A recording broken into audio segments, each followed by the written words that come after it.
ನಮಸ್ಕಾರ. ನಾನು ನಿಮಗೆ ಇವತ್ತು ದೇವಿ ಸತಿಯ ಮತ್ತು ಶಿವನ ಕಥೆ ಹೇಳುತ್ತೇನೆ. ಈ ಕಥೆ ಪ್ರೀತಿ ಮತ್ತು ತ್ಯಾಗದ ಕಥೆ. ಮೊದಲು ದೇವಿ ಸತಿ ಯಾರು ಎಂದು ಕೇಳೋಣ.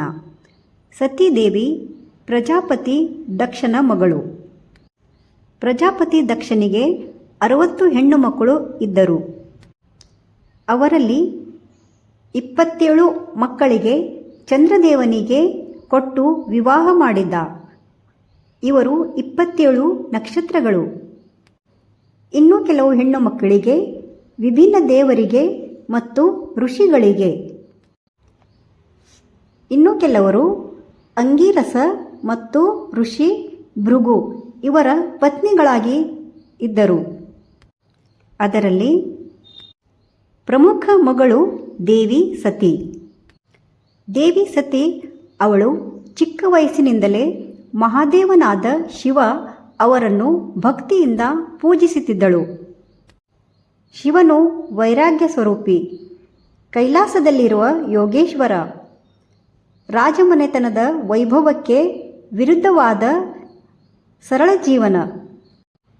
ಆದರೆ ಸತಿಯ ಮನಸ್ಸು ಶಿವನಲ್ಲಿ ಲೀನವಾಯಿತು. ತಪಸ್ಸು ಮಾಡುತ್ತಾ ತಾನೇ ಶಿವನ ಪತ್ನಿಯಾಗಬೇಕೆಂದು ಸಂಕಲ್ಪ ಮಾಡಿಕೊಂಡಳು. ಸತಿಯ ಭಕ್ತಿಯನ್ನು ಕಂಡು ಶಿವನು ಅನುಗ್ರಹಿಸಿದನು. ದೇವತೆಗಳ ಸಮ್ಮುಖದಲ್ಲಿ ಶಿವ ಮತ್ತು ಸತಿಯ ದಿವ್ಯ ವಿವಾಹ ನಡೆಯಿತು. ದೇವಲೋಕವೇ ಸಂತೋಷದಿಂದ ತುಂಬಿತ್ತು. ಆದರೆ ದಕ್ಷನ ಮನಸ್ಸಿನಲ್ಲಿ ಅಹಂಕಾರ. ನನ್ನ ಮಗಳು ಈ ಅರಣ್ಯವಾಸಿ ಭಸ್ಮಾಧಾರಿ ಯೋಗಿಯನ್ನು ಹೇಗೆ ಮದುವೆಯಾದಳು ಎಂಬ ಅಸಹನೆಯಾಗಿತ್ತು. ಆದರೆ ಸತಿಯು ಶಿವನನ್ನು ಪಡೆದು ಸಂತೋಷದಿಂದ ಇದ್ದಳು. ಒಂದು ದಿನ ದಕ್ಷನು ಮಹಾಯಜ್ಞವನ್ನು ಆಯೋಜಿಸಿದ್ದ. ಎಲ್ಲ ದೇವತೆಗಳಿಗೆ ಆಹ್ವಾನ ನೀಡಿದ್ದ. ಆದರೆ ಆ ಮಹಾಯಜ್ಞದಲ್ಲಿ ಶಿವನಿಗೆ ಕರೆಯಲಿಲ್ಲ.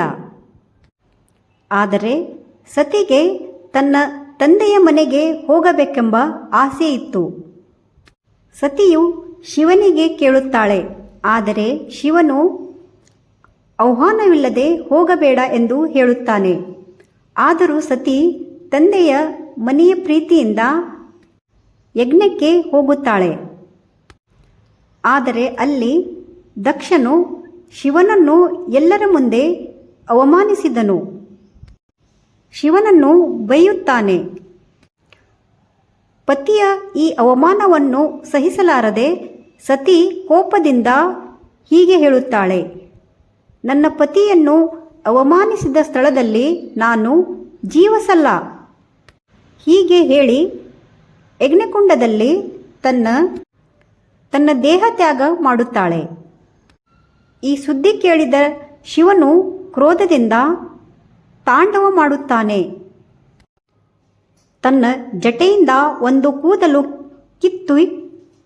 ಕಿತ್ತಿ ನೆಲಕ್ಕೆ ಎಸೆದಾಗ ಅದರಿಂದ ಭಯಾನಕ ಯೋಧ ವೀರಭದ್ರನು ಹುಟ್ಟುತ್ತಾನೆ. ವೀರಭದ್ರನು ಯಜ್ಞವನ್ನು ಧ್ವಂಸ ಮಾಡಿ ದಕ್ಷನ ತಲೆಯನ್ನು ಕಡಿದು ಹಾಕುತ್ತಾನೆ. ನಂತರ ದೇವತೆಗಳ ಪ್ರಾರ್ಥನೆಯ ಮೇರೆಗೆ ಶಿವನು ದಕ್ಷನಿಗೆ ಆಡುತಲೆಯನ್ನು ಅಂಟಿಸಿ ಜೀವ ಕೊಡುತ್ತಾನೆ. ಆದರೆ ಶಿವನು ಸತಿಯ ದೇಹವನ್ನು ಹೊತ್ತು ಪ್ರಪಂಚವನ್ನೇ ಸುತ್ತುತ್ತಾ ದುಃಖದಿಂದ ತಾಂಡವ ಮಾಡುತ್ತಾನೆ. ಇದರಿಂದ ಲೋಕದ ಸಮತೋಲನ ಕದಡಿತ್ತು. ಇದರಿಂದ ಎಲ್ಲ ದೇವತೆಗಳು ಚಿಂತಿತವಾಗಿದ್ದರು.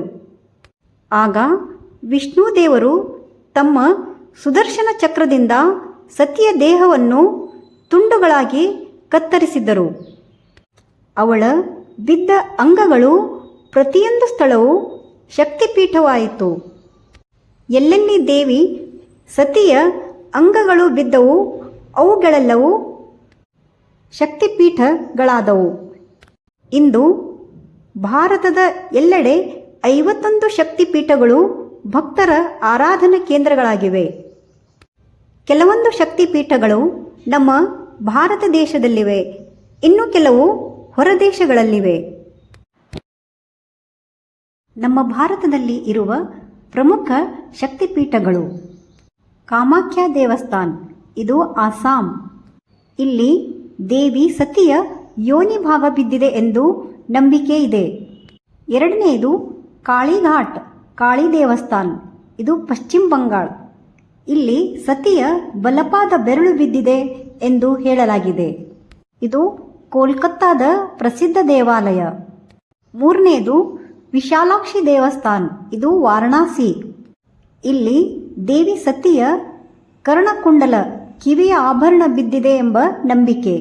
ಇದು ಕಾಶಿ ಕ್ಷೇತ್ರದ ಮಹತ್ವದ ಪೀಠ. ನಾಲ್ಕನೆಯದು ಜ್ವಾಲಾಮುಖಿ ದೇವಸ್ಥಾನ್, ಹಿಮಾಚಲ್ ಪ್ರದೇಶ್. ಇಲ್ಲಿ ಸತಿಯ ನಾಲಿಗೆ ಬಿದ್ದ ಸ್ಥಳ. ಇಲ್ಲಿ ಶಾಶ್ವತ ಜ್ವಾಲೆ ಉರಿಯುತ್ತದೆ ಎಂದು ಹೇಳಲಾಗಿದೆ. ಐದನೆಯದು ಕಾಂಚಿ ಕಾಮಾಕ್ಷಿ ಅಮ್ಮನ ದೇವಸ್ಥಾನ, ಇದು ತಮಿಳುನಾಡು. ದೇವಿ ಕಾಮಾಕ್ಷಿ ರೂಪದಲ್ಲಿ ಪೂಜಿಸಲ್ಪಡುತ್ತಾಳೆ. ಇದು ದಕ್ಷಿಣ ಭಾರತದ ಪ್ರಮುಖ ಶಕ್ತಿಪೀಠ. ಆರನೆಯದು ಶ್ರೀಶೈಲಂ.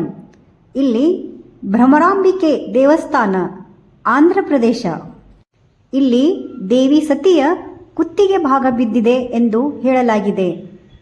ಇಲ್ಲಿ ಮಲ್ಲಿಕಾರ್ಜುನ್ ಜ್ಯೋತಿರ್ಲಿಂಗ ಸಮೀಪದಲ್ಲಿದೆ. ಏಳನೆಯದು ವೈಷ್ಣೋದೇವಿ ದೇವಸ್ಥಾನ್, ಜಮ್ಮು ಕಾಶ್ಮೀರ. ಇದು ತ್ರಿಕೂಟ ಪರ್ವತದಲ್ಲಿದೆ. ಶಕ್ತಿ ರೂಪದ ಮಹಾಪೀಠವಾಗಿ ಪೂಜಿಸಲಾಗುತ್ತದೆ. ಎಂಟನೆಯದು ಅಂಬಾಜಿ ದೇವಸ್ಥಾನ್, ಇದು ಗುಜರಾತದಲ್ಲಿದೆ. ಒಂಬತ್ತನೆಯದು ಚಾಮುಂಡೇಶ್ವರಿ ದೇವಸ್ಥಾನ್, ಇದು ನಮ್ಮ ಕರ್ನಾಟಕದಲ್ಲಿದೆ. ಪುರಾಣ ಪ್ರಕಾರ ಇಲ್ಲಿ ದೇವಿ ಸತಿಯ ಕೂದಲು ಕೇಶ ಬಿದ್ದಿದೆ ಎಂದು ಹೇಳಲಾಗಿದೆ.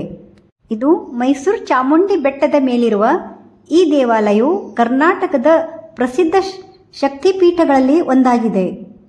ಹತ್ತನೆಯದು ಹಿಂಗ್ಲಾಜ್ ಮಾತಾ ದೇವಸ್ಥಾನ್, ಈಗ ಪಾಕಿಸ್ತಾನದಲ್ಲಿದೆ. ಇಲ್ಲಿ ದೇವಿ ಸತಿಯ ತಲೆಯ ಭಾಗ ಬಿದ್ದಿದೆ ಎಂದು ಹೇಳಲಾಗಿದೆ. ಇದು ಪ್ರಾಚೀನ ಶಕ್ತಿಪೀಠಗಳಲ್ಲಿ ಒಂದು. ಇವು ಭಾರತದಲ್ಲಿನ ಕೆಲವು ಪ್ರಮುಖ ಶಕ್ತಿಪೀಠಗಳು ಮಾತ್ರ.